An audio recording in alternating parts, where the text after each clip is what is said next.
मुलांनो, आज आपण या व्हिडिओमध्ये गणिताची एक महत्त्वाची उपशाखा म्हणजे भूमिती या उपघटकाची सविस्तर चर्चा करणार आहोत।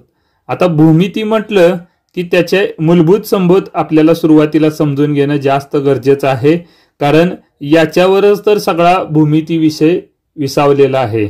यामध्ये महत्त्वाच्या संकल्पना कोणकोणत्या आहेत?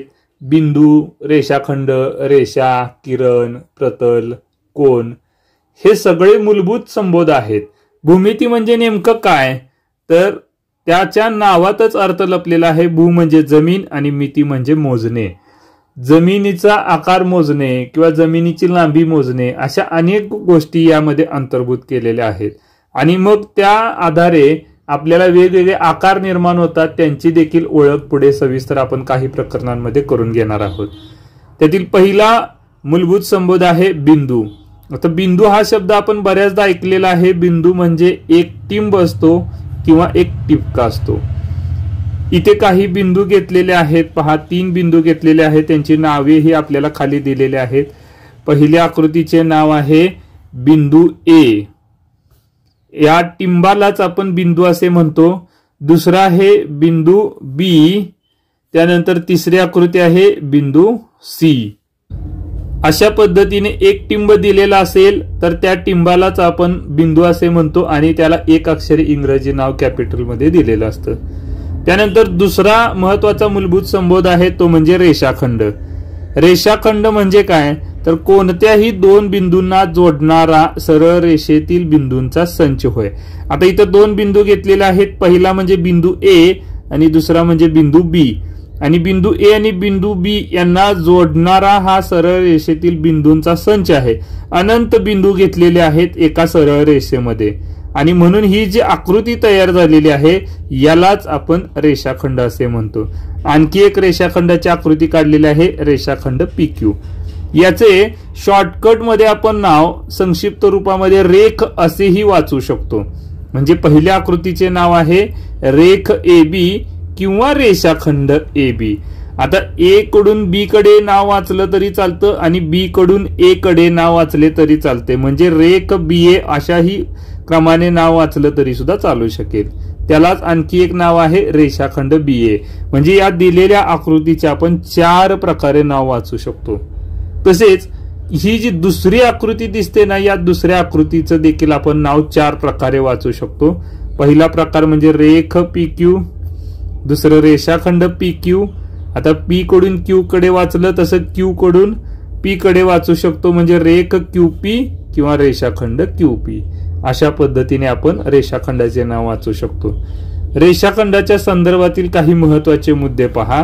बिंदू A व B हे रेख AB चे अंत्यबिंदू आहेत, तसेच बिंदू P व Q हे देखील रेख PQ चे अंत्यबिंदू आहेत। आता दिलेल्या आकृतीमध्ये निरीक्षण केल्यावर लक्षात येईल की अंत्यबिंदू म्हणजे शेवटचे बिंदू, अंत्य म्हणजे शेवटचे। जर उजवीकडून डावीकडे गेलो तर शेवटचा बिंदू आहे A आणि डावीकडून उजवीकडे गेलो तर शेवटचा बिंदू आहे B, म्हणून दोन्हीही बिंदूंना अंत्यबिंदू असे म्हणतो आपण। आणखी एक महत्त्वाचा मुद्दा की रेषाखंडाची लांबी मोजता येते आणि त्यासाठी आपण पट्टीचा वापर करतो। आपल्या कंपासामध्ये अशा प्रकारची पट्टी असतेच असते। याच्यावर सेंटीमीटरच्या खुणा असतात आणि त्याही पेक्षा लहान मिलीमीटरच्या खुणा असतात, दुसऱ्या बाजूला इंचाच्या खुणा असतात। म्हणजेच ही सगळी लांबी मोजण्याची एकके आहेत। मग एखादा रेषाखंड मोजायचा असेल तर आपल्याला एका बिंदूपासून दुसऱ्या बिंदूपर्यंतचं अंतर मोजावं लागतं, त्यालाच आपण रेषाखंडाची लांबी असे म्हणतो। मग ही लांबी कधी सेंटीमीटर मध्ये असू शकते, कधी मिलीमीटर मध्ये असू शकते, त्याही पेक्षा मग आपण फूट, मीटर, किलोमीटर अशी देखील एकके आपण वापरू शकतो। त्यानंतर आणखी एक महत्त्वाचा मुद्दा की रेषाखंडावर अनंत बिंदू असतात पहा। म्हणजे रेषाखंड कितीही लहान असला तरी त्याच्यावरील बिंदू मोजता येत नाहीत, इतके भरपूर म्हणजे अनंत बिंदू असतात रेषाखंडावर। तिसरा प्रकार, तिसरा मूलभूत संबोध आहे रेषा। आपण आपल्या दैनंदिन जीवनामध्ये हा शब्द खूपदा वापरत असतो. दिवसभरातून आपल्या रोजच्या कामामध्ये आपण हा शब्द खूप वेळा वापरतो. रेषा.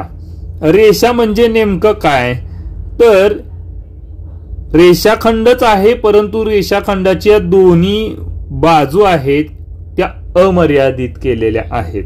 म्हणजे जर आपण या ठिकाणी रेषाखंड LM घेतला, LM हे जर रेषाखंड घेतले तर M च्या दिशेलाही अमर्याद वाढवलेला आहे, बाण केलेला आहे. याचा अर्थ उजव्या दिशेला हा रेषाखंड अनंत वाढू शकतो, त्याला मर्यादा नाही. आणि तसेच डाव्या बाजूला देखील ही रेषा अनंत वाढू शकते. आता रेषेचं नाव आपण दोन प्रकारे वाचू शकतो. म्हणजेच जर त्या रेषेवरील कोणतेही दोन बिंदू घ्या, त्या दोन बिंदूंनी देखील नाव वाचू शकतो, किंवा त्या रेषेच्या बाहेर दुसऱ्या लिपीमध्ये एखादं इंग्रजी अक्षर दिलेलं असेल तर एक अक्षरी नाव देखील आपण वापरू शकतो. म्हणजे पहिली आकृती आहे ती रेषा LM किंवा ML, दोन्ही बाजूंना बाण आहे, याचा अर्थ दोन्ही दिशेला आपण नाव वाचू शकतो. आणि दुसऱ्या आकृतीचे नाव आहे रेषा T. मग आता मी तुम्हाला एक साधा सरळ सोपा प्रश्न विचारेन की दिलेल्या आकृतीचे निरीक्षण करून सांगा की रेषा LM मोठी आहे का रेषा T मोठी आहे? तर ऑब्विसली मुलं म्हणणार की रेषा LM मोठी आहे. पण इथंच तर आपली खरी गंमत झालेली आहे, फसगत झाले. कारण मी आत्ताच सांगितलं की रेषेला मर्यादा नसते, याचा अर्थ रेषेची लांबी मोजू शकत नाही. आणि त्यामुळे कोणती रेषा लहान आणि कोणती रेषा मोठी हे आपण सांगूच शकत नाही, कारण दोन्हीही रेषा अमर्याद आहे, हे लक्षात घ्या. म्हणजे पहिली रेषा देखील अमर्याद आहे. दिसायला जरी ती आपल्या एवढ्या स्क्रीनवर दिसत असली तरी प्रत्यक्षात उजव्या आणि डाव्या बाजूला बाण असल्यामुळे ही रेषा पुढे अनंत वाढू शकते. तसंच रेषा T देखील आहे, ती देखील दोन्ही दिशांना अनंत वाढू शकते. आणि त्यामुळे रेषेच्या बाबतीत जसे दिसते तसे नसते. दिसायला जरी ती छोटीशी असली तरी प्रत्यक्षात त्याची लांबी प्रचंड आहे, इतकी प्रचंड की त्याला मर्यादाच नाही. मग आपली पृथ्वी, सूर्यमाला याचं देखील त्याला लिमिट असणार नाही, इतकी प्रचंड रेषा मोठी असते. आता रेषेच्या संदर्भातील काही महत्वाचे नियम किंवा संकल्पना आपण आता समजावून घ्यायचे आहेत. पहिलं म्हणजे रेषेला दोन्ही दिशांना मर्यादा नसते, आत्ताच आपण त्यावर सविस्तर चर्चा केली. दुसरे, एका रेषेवर अनंत बिंदू असतात. जसे रेषाखंडावर अनंत बिंदू असतात तसं रेषेवर देखील अनंत बिंदू असतात. तिसरं, रेषेची लांबी मोजता येत नाही, कारण दोन्ही दिशांना अंत्यबिंदू आपण निश्चित सांगू शकत नाही, त्यामुळे ऑब्विसली त्याची लांबी देखील मोजता येत नाही. तर पुढचे काही महत्वाचे नियम आकृतीद्वारे समजावून घ्या. एका बिंदूतून अनंत रेषा काढता येतात. समजा O नावाचा एक बिंदू घेतलेला आहे, तर या बिंदूतून आपण इथे आकृतीमध्ये नमुन्याला 3-4 रेषा दाखवलेल्या आहेत, पण यापेक्षाही आपण भरपूर रेषा काढू शकतो. आणखी भरपूर जवळजवळ रेषा घेऊन आपण अनंत रेषा एकाच बिंदूतून जाणाऱ्या काढू शकतो. 5वा नियम पहा, कोणत्याही दोन भिन्न बिंदूतून एक आणि एकच रेषा जाते. समजा ए हा बिंदू घेतलेला आहे आणि B हा बिंदू घेतलेला आहे, आणि आपल्याला सांगितलं की A आणि B दोन्ही बिंदूतून जाणारी रेषा काढा. तर अशा वेळेला एकच रेषा आपण काढू शकतो, ती सोडून दुसरी अशी आपण रेषा काढू शकणार नाही. नाहीतर एखादं कोणीतरी म्हणेल की आणखी एखादी मी रेषा काढून दाखवतो की जी A आणि B दोन्ही बिंदूतून जाईल, तर ह्याला वक्र रेषा म्हणतात. ही सरळ रेषा नाही, सरळ जाणारी एक आणि एकच रेषा आपण दोन बिंदूतून काढू शकतो. 6वा नियम म्हणण्यापेक्षा इथे एक संकल्पना आहे की एक रेषीय बिंदू, त्याच्या नावातच अर्थ लपलेला आहे. पहा, एक रेषीय म्हणजे एका रेषेत असणारे बिंदू. मग आता इथं भरपूर बिंदू दिलेले आहेत. 3 किंवा 3 पेक्षा जास्त बिंदूतून एकच रेषा काढता येत असेल तर त्या बिंदूंना एक रेषीय बिंदू म्हणायचं. आता 3च का, 2 का नाहीत किंवा 1 का नाही? तर आपण आत्ताच शिकलो की एक बिंदू असेल तर त्यातून अनंत रेषा काढता येतील, 2 बिंदू असतील तर त्यातनं एक रेषा जाणारच आहे, त्यामुळे त्यांना एक रेषीय कसं म्हणता येईल, असणारच ते एक रेषीय. आणि 3 किंवा 3 पेक्षा जास्त बिंदू असतील तर मात्र काही वेळेला एका रेषेत असू शकतात किंवा काही वेळेला अशा पद्धतीने पहा, इथं 4 बिंदू दिलेले आहेत, ते सगळे एका रेषेत आहेत का? नाही. चारही बिंदूतून जाणारी एकच रेषा आपण काढू शकणार नाही. अशा किमान 2 किंवा 3 रेषा तरी तयार होतील, हे लक्षात घ्या. त्यामुळे 3 किंवा 3 पेक्षा जास्त बिंदू असतील तर त्यांचे विभाजन एक रेषीय बिंदू किंवा नैक रेषीय बिंदू असे केले जाते. आता नैक रेषीय म्हणजे काय? तर एका रेषेत नाहीत असे बिंदू.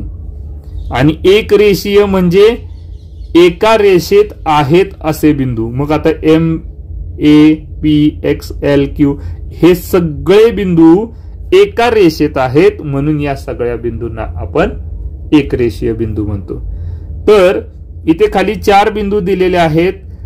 बिंदू एक्स, बिंदू पी, बिंदू टी आणि बिंदू झेड हे 4ही बिंदू एका रेषेत आहेत का? तर नाहीत. म्हणूनच यांना आपण नैक रेषीय बिंदू असे म्हणतो. पहा बरं, 4ही बिंदूतून जाणारी एकच रेषा आपण काढू शकणार नाही. आता 3 बिंदूतून जाणारी एक रेषा काढू शकेन, पण जर 4 बिंदूंचा विचार केला तर इथं एकच रेषा आपण काढू शकणार नाही. त्यामुळे दिलेले सर्व बिंदू हे नैक रेषीय बिंदू आहेत. पुढचा 8वा महत्वाचा नियम, एकमेकींना छेदणाऱ्या 2 रेषांचा छेदन बिंदू 1 आणि 1च असतो. कोणत्याही 2 एकमेकांना छेदणाऱ्या रेषा काढा, त्यांचा सामायिक हा एकच बिंदू असतो.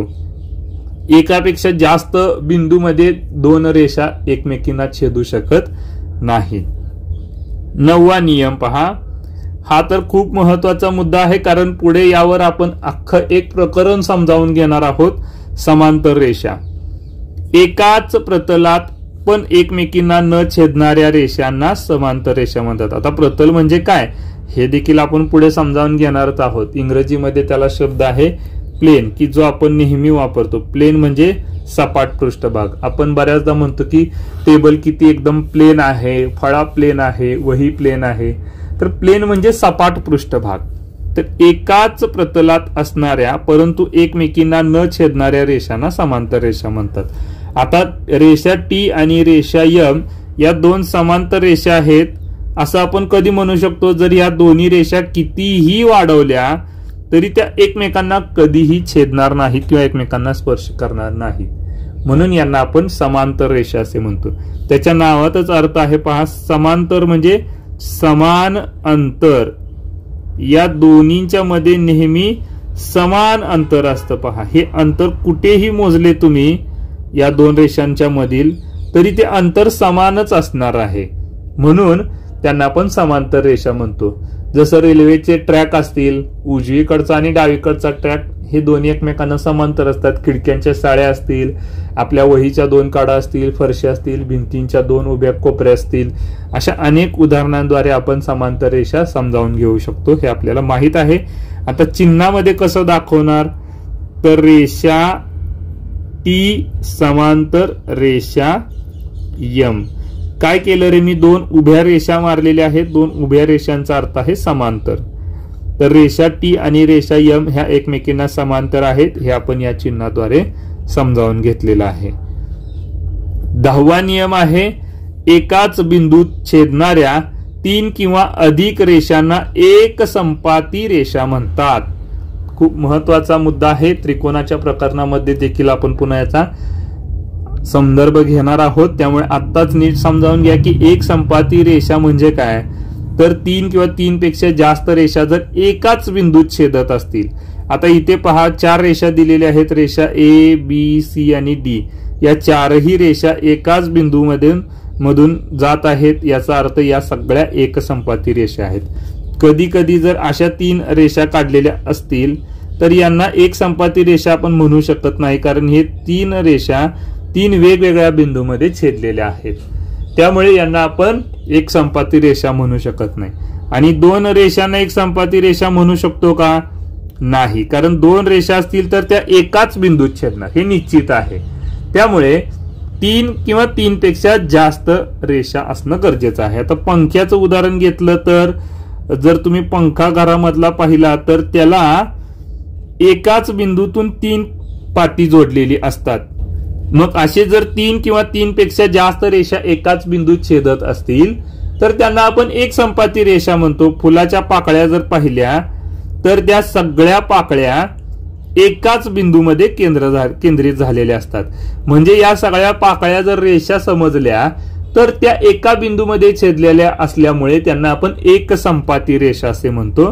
आणि हा जो बिंदू आहे, ज्या बिंदूमध्ये या सगळ्या रेषा एकमेकींना छेदलेल्या आहेत पहा, या बिंदूला नाव आहे संपात बिंदू. संपात बिंदू म्हणजे एक संपाती रेषा ज्या बिंदूमध्ये छेदलेल्या आहेत त्या बिंदूला संपात बिंदू असे म्हणतो. पुढे चौथी संकल्पना आहे किरण. रेषेचाच एक भाग आहे किरण. तर सूर्य आपल्याला माहित आहे आणि सूर्याचे किरण देखील माहित आहे. सूर्याचे किरण हे नेहमी एकाच दिशेने जात असतात हे आपल्याला माहित आहे. कुठेतरी एका ठिकाणी त्याचा आरंभ असतो आणि दुसऱ्या दिशेला अमर्याद वाढणारा हा किरण असतो.